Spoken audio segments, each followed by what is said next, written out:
Le rapport du 20e congrès du PCC indique la voie à suivre pour nos travaux futurs. Travaillons dans les domaines de la science et de la technologie forestière. Je pense que la partie du rapport concernant la modernisation chinoise se caractérise par une coexistence harmonieuse entre l'homme et la nature et étroitement liée à moi. Qinghai est le berceau des trois rivières situé sur le plateau Qinghai-Tibet.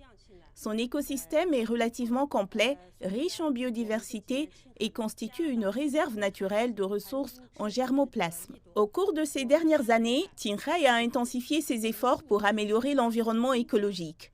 Nous avons sélectionné 103 espèces de lilas dans la ville de Tining et avons trouvé 69 capables de survivre.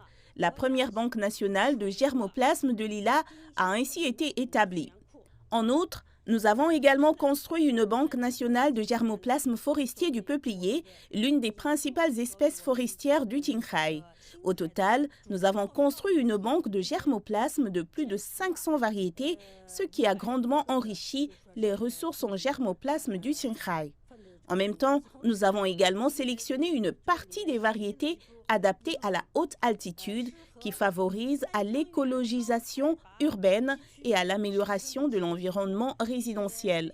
Prenons l'exemple de Tining où le milieu de vie s'est considérablement amélioré. Le taux de couverture forestière des montagnes du nord et du sud est passé de 7,2% à 79%, ce qui a permis d'obtenir un bon résultat.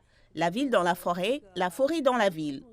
En ce qui concerne la diversité biologique, les germoplasmes que nous avons sélectionnés peuvent non seulement jouer un rôle important dans le plateau du Qinghai-Tibet, mais aussi dans le monde entier. Les lilas que nous cultivons, par exemple, sont bien adaptés à plusieurs pays européens. C'est aussi une contribution que la Chine a faite dans la gouvernance écologique et la protection de la biodiversité mondiale.